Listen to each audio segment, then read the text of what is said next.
करता उसको समाजवादी पार्टी के लोग और कांग्रेस के लोग तो राम मंदिर का विरोध करते थे कि नहीं करते थे? करते थे ना। ये लोग क्या कहते थे, आज भी लोग कह रहे हैं। कांग्रेस के एक बुद्धिदाता क्या कहते हैं? कहते हैं भारत के अंदर राम मंदिर का निर्माण बेकार हुआ।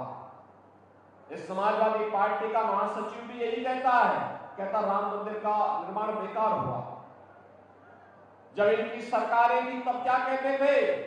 कोई कहता था परिंदा भी पर नहीं मार सकता, कोई कहते थे राम हुए ही नहीं। बहनों और भाइयों, हिंदू आस्था के साथ खिलवाड़ करना ये कांग्रेस और समाजवादी पार्टी की हमेशा से यही उनके कारनामे रहे हैं। और इसीलिए जो राम भक्तों पर गोली चलाते थे, क्या उनसे आप उम्मीद करते हैं कि राम मंदिर का निर्माण करते रहे?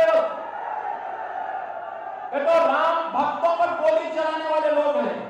एक और राम भक्तों पर गोली चलाते थे और दूसरी तरफ आतंकवादियों पर दायर मुकदमों को भी वापस लेते थे। और इसके बहनों और भाइयों, आज हम सब आपके पास आए हैं। पूरा चुनाव अगर आप देखेंगे तो पूरा चुनाव राम भक्तों और राम द्रोहियों के बीच में जा चुका है। आप मुझे बताओ, क्या राम द्रोही को हमारा वोट जाएगा? क्या जाना चाहिए? क्या हमने तो राम को राष्ट्र का पर्याय माना है।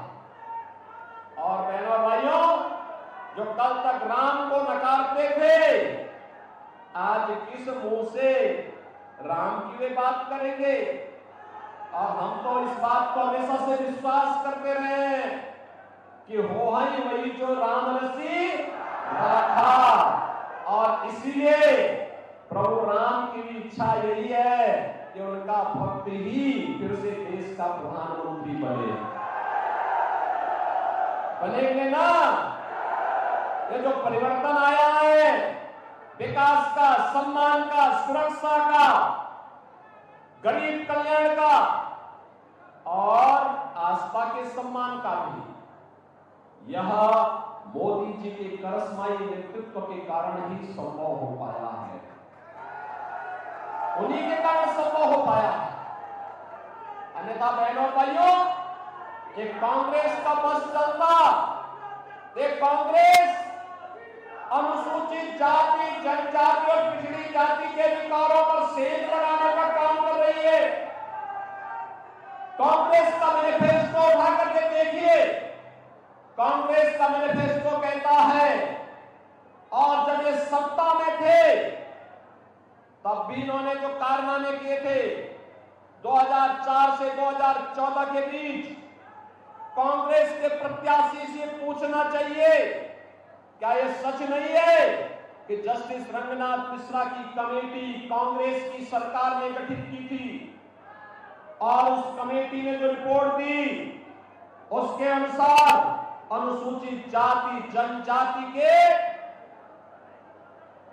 यानी ओबीसी को मिलने वाले 27% आरक्षण को कमेटी ने कहा था कि मुसलमानों को इसमें से एक हिस्सा दे देना चाहिए। वो तो भारतीय जनता पार्टी ने विरोध किया था, तब जाके रुका। फिर उसने प्रयास किया, राजेंद्र सच्चर की अध्यक्षता में एक कमेटी गठित की और उस कमेटी ने रिपोर्ट दी कि क्योंकि धार्मिक आधार पर आरक्षण बाबा साहब भीमराव अंबेडकर ने विरोध किया था, तो इस बार उन्होंने क्या शरारत की थी? इस बार शरारत की थी कि मुसलमानों की कुछ जाति को अनुसूचित जाति में शामिल कर देंगे। भारतीय जनता पार्टी ने इसका भी विरोध किया, कहा था कि अपने गरीब, दलितों का, वंचितों का, पिछड़ी जाति के लोगों के हकों पर डकैती डालने की छूट हम कांग्रेस को नहीं देंगे। तब जाके आरक्षण लगता है। ये सपा और कांग्रेस के लोग जो बोल रहे हैं ना, ये सफेद झूठ है। सच्चाई यह है, ओबीसी और एससी एसटी के आरक्षण पर सेंध लगाने का काम इन लोगों ने किया था। तो भारतीय जनता पार्टी ने इनको सेंध नहीं लगाने दिया। अन्यथा ये आपका अधिकार मुसलमानों को सौंप देते हैं। ये तो डॉक्टर मनमोहन सिंह जी जब प्रधानमंत्री थे उन्होंने कहा ही था कि देश के संसाधनों पर पहला अधिकार मुसलमानों का है। और आज भी कांग्रेस यही कह रही है, कांग्रेस आज भी कह रही है। यानी श्री राहुल गांधी का बयान आपने पढ़ा होगा, उन्होंने कहा गरीबी एक झटके में हटा देंगे।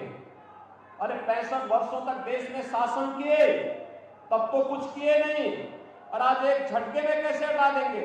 एक पत्रकार ने जब उनसे प्रश्न किया तो इन्होंने कहा कि एक झटके में हटा देंगे, कहा इसके लिए क्या करेंगे।